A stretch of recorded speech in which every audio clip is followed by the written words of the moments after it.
Hello student, in this lecture we are discussing about the blood fluid and the circulation. This is chapter number 15 of class 11th biology book. तो अपने पास ना हम लोग क्या करेंगे कि इस बुक के ना सारे चैप्टर्स को कवर करेंगे ह्यूमन फिजियोलॉजी के टाइम टू टाइम. हम लोग स्टार्ट करते हैं blood body fluid and the circulation से, ठीक ना. तो ये अपना पहला चैप्टर होगा blood body fluid and the circulations, ठीक ना. तो देखो तो हम एनसीईआरटी के ना थ्रूली जाएंगे विद द पॉइंट. तो देखो एनसीईआरटी में लिखा क्या है सबसे पहले. तो ओवरऑल इस चैप्टर्स को पढ़ने के बाद हम लोग को ये नॉलेज हो जाएगा ब्लड के बारे में, लिम्फ के बारे में, सर्कुलेटरी पाथवे के बारे में, डबल सर्कुलेशन के बारे में, regulation in the cardiac activities और disorder of the circulatory system, ठीक है. इतने टॉपिक्स इस चैप्टर्स में कवर अप होंगे. सबसे पहली बात अगर देख ले तो we have learn all the that all living cells to be provided with nutrients and other essential substances. क्या होता है कि सारे भी जितने भी लिविंग बिंग्स है तो उसको क्या है एक न्यूट्रिएंट्स इसको क्या करते हैं प्रोवाइड किया जाता है उसके लिविंग सेल को ना न्यूट्रिएंट O2 अदर न्यूट्रिएंट्स. क्या होता है कि ऑक्सीजन ये सब क्या कर रहा है प्रोवाइड किया जा रहा है. ये सब क्या है प्रोवाइड किया जा रहा है O2 और न्यूट्रिएंट्स ये क्या करते हैं लिविंग सेल्स को प्रोवाइड करते हैं. न्यूट्रिएंट्स लिविंग सेल टिश्यूज को प्रोवाइड करते हैं या बोले तो लिविंग सेल्स को प्रोवाइड करते हैं. और इससे क्या करते हैं रिमूवल के लिए. लेकिन ऑल्सो इसके बाद क्या करते हैं कि ऑल्सो वेस्ट और हार्मफुल सब्सटेंसेस जैसे कि CO2 और वेस्ट ये सब ना प्रोड्यूस जो होता है we have to be remove continuously for the healthy functioning. Healthy function के लिए उसको क्या करते हैं रिमूव करते हैं फंक्शनिंग ऑफ द टिश्यू. तो ये अपने पास होता है पहला तो एक तो न्यूट्रिएंट्स हम लोग सप्लाई करते हैं सेल्स को और दूसरा क्या होता है कि सेल से रिमूव करते हैं जो कि हार्मफुल और वेस्ट सब्सटेंसेस होते हैं, ठीक ना. तो ये अपने पास एक चीज़ होता है. तो इस समय it is there for the essential have the efficient mechanism for the movement of this substances. और इस सब्सटेंसेस को मूवमेंट के लिए इस सब जो हो रहा है इस सब के सब्सटेंस को जो न्यूट्रिएंट सप्लाई कर रहा है बॉडीज़ को O2 सप्लाई कर रहा है बॉडीज़ को वहाँ से CO2 और वेस्ट निकाल रहा है बॉडी से.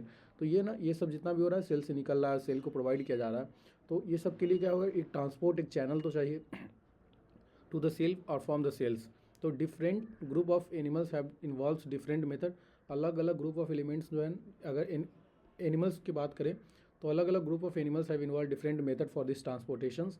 लेकिन अगर हम बात करते हैं कि सिंपल ऑर्गेनिज्म लाइक स्पॉन्ज और द सिलेंट्रेटा. स्पॉन्ज और सिलेंट्रेटा के अंदर जो सर्कुलेट होता है वाटर जब एनिमल किंगडम पढ़ोगे तो उसमें सर्कुलेट होता है water from their surrounding through their bodies cavity. उसके बॉडी के कैविटीज़ और स्पॉन्ज इस सब के अंदर ना सर्कुलेट होता है वाटर. उसके बॉडीज़ में क्या होता है एक पोर्स होता है उससे क्या होता है कि बॉडीज वाटर का एक्सचेंजिंग होता है facilitate through the cell and exchange these substances. तो इस टाइप का सब्सटेंसेस का एक्सचेंजिंग होता है बॉडीज़ के सरफेस के में जो कैविटीज़ होता है उससे, ठीक ना.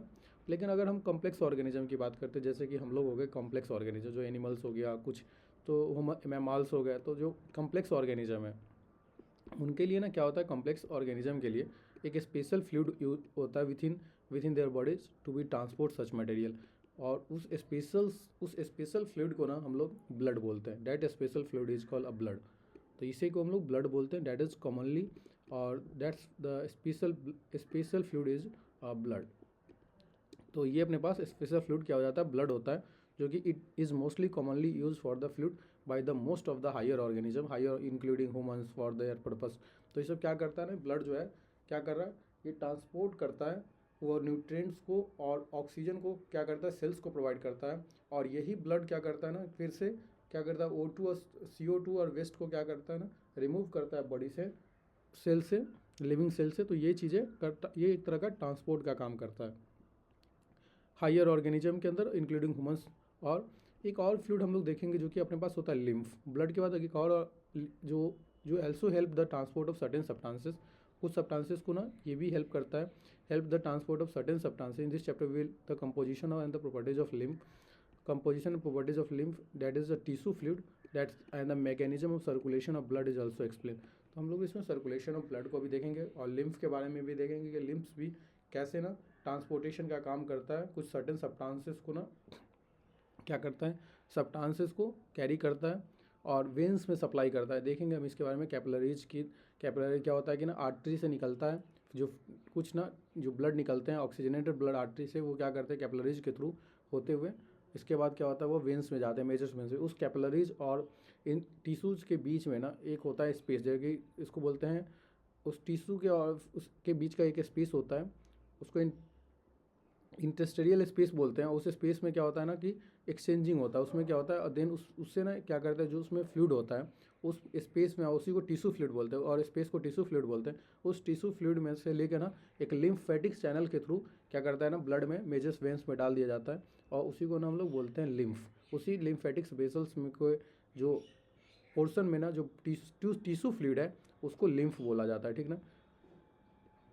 अब हम बात कर लेते हैं तो हमारे पास क्या कैटेगराइज कर गया, हमारे पास ब्लड और लिम्फ जो है सो क्या कर रहा है, ट्रांसपोर्ट का काम कर रहा है with in the body fluid और सर्कुलेशंस के अंदर। अगर हम हायर ऑर्गेनिज्म की बात कर लेते हैं तो सबसे पहले हम ब्लड के बारे में देख लेते हैं। देन हम तो ब्लड क्या होता है, blood actual special connective tissue होता है। It is made up of the special connective tissue containing of the fluid matrix, plasma और द फॉर्म्ड एलिमेंट, तीन तरीके से। तो ये अपने पास ना हम एक एक करके देख लेंगे। सबसे पहले प्लाज्मा को देखते हैं। तो plasma is straw in colour because plasma is straw in colour because there is no RBC. यहाँ पे क्या होता है, आरबीसी नहीं होता, इसके वजह से क्या होता है, ये स्ट्रॉ इन कलर होता है।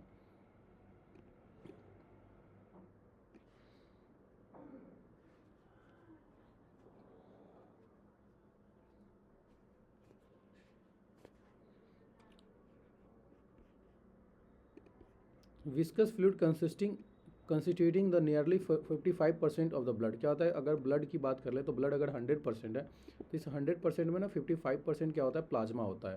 ये 55% प्लाज्मा होता है, और इसके बाद जो बच गया ना रेस्ट ऑफ, वो क्या होता है, रेस्ट पोर्शन जो बच जाता है वो फॉर्म एलिमेंट होता है। वो रेस्ट पोर्शन जो होता है वो फॉर्म एलिमेंट होता है जो कि 45% होता है, ठीक ना। जिसमें हम बात करते हैं WBC, platelets, WBC, red blood cell, RBC, WBC और हम लोग प्लेटलेट्स की बात करते हैं, ठीक ना।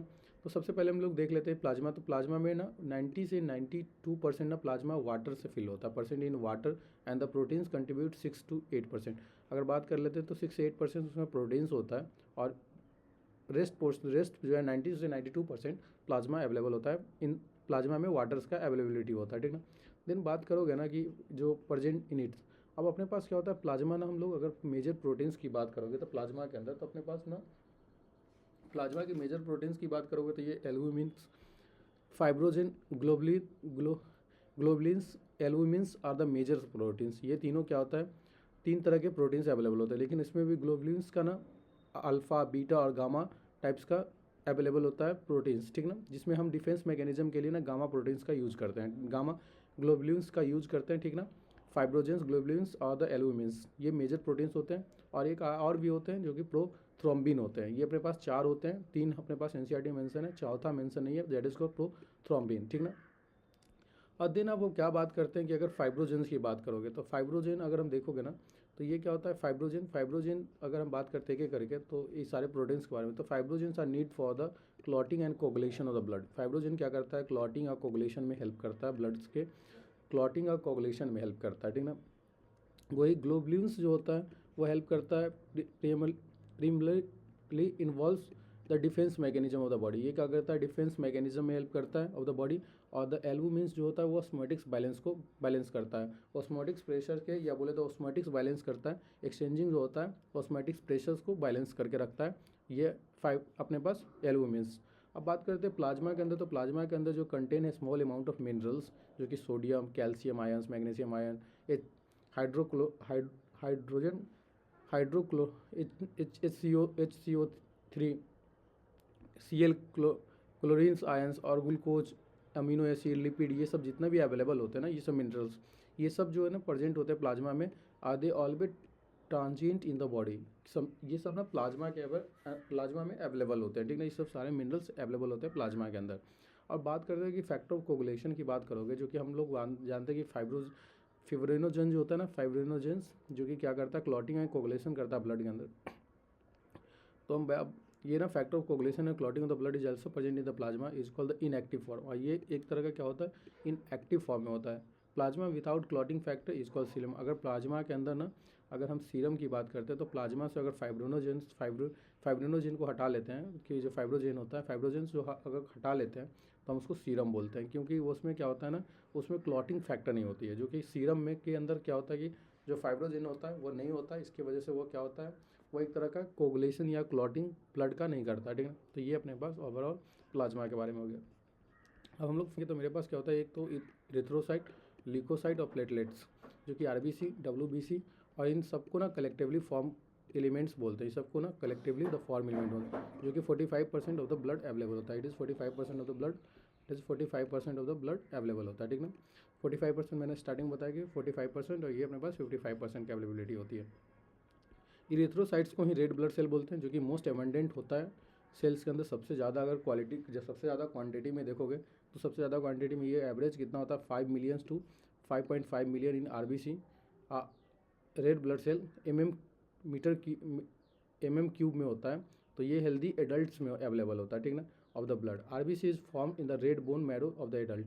आरबीसी का फॉर्मेशन का होता है रेड बोन मैरो में होता है, ठीक ना। ये अपने पास इंपॉर्टेंट है कि रेड बोन मैरो में के अंदर क्या होता है कि बोन मैरो के अंदर ना, that is the red bone marrow in the adult. RBC are divide the nucleus in the most of the mammals and are biconcave in shape. RBC का जो शेप होता है वो बाई कनकेव शेप होता है, ठीक है। और ये आरबीसी ना कुछ मैमल्स के अंदर क्या होता है कि न्यूक्लियस नहीं होता उसके अंदर, ठीक है।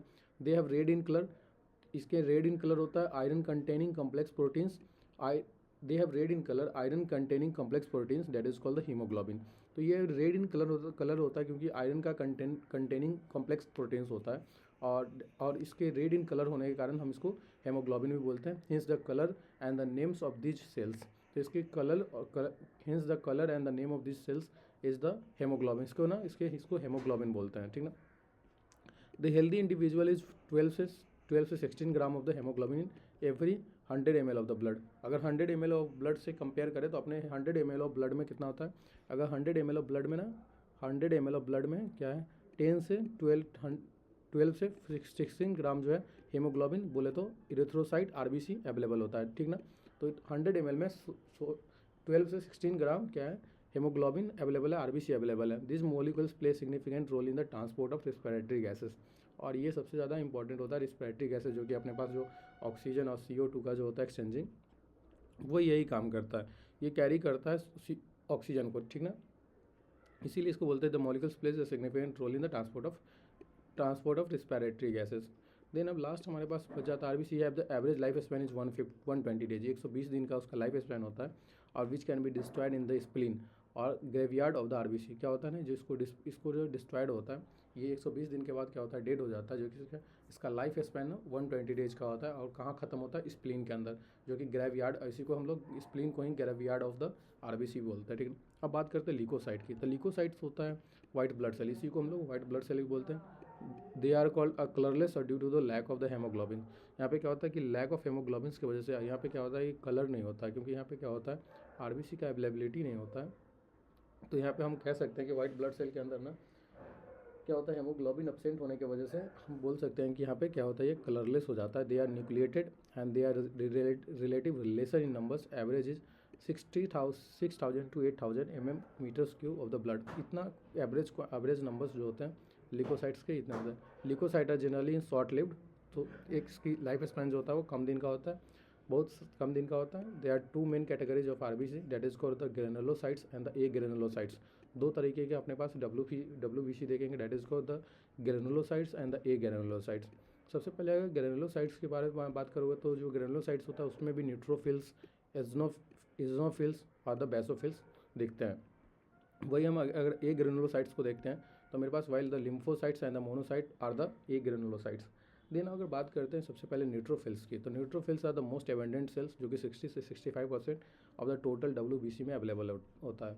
ये अपने पास सबसे ज़्यादा, अगर न्यूट्रोफिल्स देख ले तो 60 से 65% टोटल डब्ल्यूबीसी में, 60 से 65%। बेसोफिल वही तुम्हारे पास 0.5 से 1% अवेलेबल होता है। वही न्यूट्रोफिल्स और मोनोसाइट्स जो है वो 6 to 8%। एंड द फैगोसाइटोसिस, इसको ना न्यूट्रोफिल्स और मोनोसाइट्स को हम लोग फैगोसाइटोसिस भी बोलते हैं, क्योंकि ये ना क्या करता है, फॉरेन ऑर्गेनिज्म में अगर फॉरेन ऑर्गेनिज्म कोई भी इंटर करता है बॉडी के अंदर, तो वो उसको क्या करता है, डिस्ट्रॉयड करने का काम करता है। द फैगोसाइटोसिस मतलब which cell destroyed the foreign organism entering in the body. Basophil एक तरह का सिगरेट करता है, that is called the histamine, serotonin और द हेपरिन्स, इस तरीके का ना एंजाइम को सिगरेट करता है। They involve the inflammatory reactions. और एजनोफिल्स 2 से 3% रसिस्ट द इन्फेक्शंस, रसिस्ट 2 से 3% होता है जो कि रसिस्ट करता है infection. And also they are also associated with the allergical reactions. तो एलर्जिकल रिएक्शन में भी हमको दिखता है कि हमारे पास ना ये इन्फ्लेमेशंस के, तो ईजनोफिल्स अगर बढ़ जाता है ना, तो हमारे पास क्या होता है, अगर ब्लड के कंपोनेंट में ईजनोफिल्स बढ़ा होता है तो इससे पता चलता है कि ब्लड में क्या हो रहा है कि अपने पास ना एलर्जिकल रिएक्शन दिख रहा है, एलर्जी बढ़ जाता है, ठीक ना। तो लिम्फोसाइट अगर 20 से 25% है, they are major B and T type T forms. तो अपने पास लिम्फोसाइट की बात करते हैं तो लिम्फोसाइट्स में ना हम लोग 2 T टाइप और बी टाइप लिम्फोसाइट देखते हैं। दोनों क्या करता है, इम्यून रिस्पॉन्स में हेल्प करता है। They are responsible for the immune response of the body. हम लोग देखेंगे लिम्फोसाइट, लिम्फ पढ़ेंगे तो उसमें भी लिम्फोसाइट्स के बारे में काफ़ी कुछ देखेंगे। उसी को लिम्फोटिक्स नेटवर्क्स भी देखेंगे। तो प्लेटलेट्स क्या करता है, अगर लास्ट टॉपिक अपना बच गया प्लेटलेट्स। तो प्लेटलेट्स के बारे में हम लोग, they are also called the thrombocytes. Platelets को हम लोग थ्रोम्बोसाइट्स बोलते हैं, जो कि क्या करता है, आज सेल फ्रेगमेंटेड, ये एक तरह का सेल फ्रेगमेंटेड प्रोड्यूस, जब सेल का फ्रेगमेंटेड होता है तो ये प्रोड्यूस होता है, तब प्रोड्यूस होता है, produce the form of mega karyotes. तो ये जो प्रोड्यूस होता है, प्रोड्यूस इस form of mega karyotes, that is the special cells in the bone marrow. जब सेल का फ्रेगमेंटेशन होता है तो मेगा कैरियोट्स के फॉर्म में ये प्रोड्यूस होता है, जिसको हम लोग थ्रोम्बोसाइट्स बोलते हैं, और इसी को प्लेटलेट्स बोलते हैं, जो कि बोन मैरो के फ्रेगमेंटेशन की वजह से होता है, ठीक है। और ब्लड मैरो में ही होता है फ्रेगमेंटेशन की वजह से। द ब्लड नॉर्मली जो होता है इसमें इतना प्लेटलेट्स 1 मिलियन समथिंग से, इतना से 3 मिलियंस के करीब करीब ना प्लेटलेट्स अवेलेबल होता है। अगर platelets can release a variety of substances the most of involve in the coagulation और clotting of the blood. Platelets के ना इसमें ये भी इन्वॉल्व होते हैं कोगुलेशन या क्लॉटिंग्स के, ब्लड के क्लॉटिंग्स पे। अगर रिडक्शन हो गया ना, अगर क्या होता है, प्लेटलेट्स का रिडक्शन हो जाता है तो क्लॉटिंग में डिसऑर्डर आ जाती है, क्लॉटिंग नहीं होता। ब्लड हमारा अगर कट जाता है कहीं से तो उसमें क्लॉटिंग नहीं आएगी, उससे क्या होता है कि एक्सेसिव लॉस ऑफ ब्लड होता है। ब्लड में क्या होता है कि एक्सेसिव लॉस हो जाता है, ब्लड का लॉसेस एक्सेसिव होने लगता है, जिसकी वजह से अगर ब्लड का लॉसेस अधिक होगा ना तो क्या होगा, अगर ब्लड का लॉसेस अधिक होगा तो क्या होगा, ब्लड का क्वांटिटीज़ कम जाएगा, तो ये अपने पास में क्लॉटिंग नहीं होती है। और अगर प्लेटलेट्स कमता है ना, तो प्लेटलेट्स कमने की वजह से बहुत सारा डिजीज़ अवेलेबल होने लगता है बॉडीज़ के अंदर। ब्लड काउंट अगर कमता है, अगर प्लेटलेट्स काउंट कमता है तो डेंगू सबसे इंपॉर्टेंट, जो डेंगू दिखता है, डेंगू के समय में ना क्या होता है, प्लेटलेट्स काउंट कम जाता है, ठीक ना। तो हम लोग आज के लिए इतना ही रखते हैं, ठीक ना।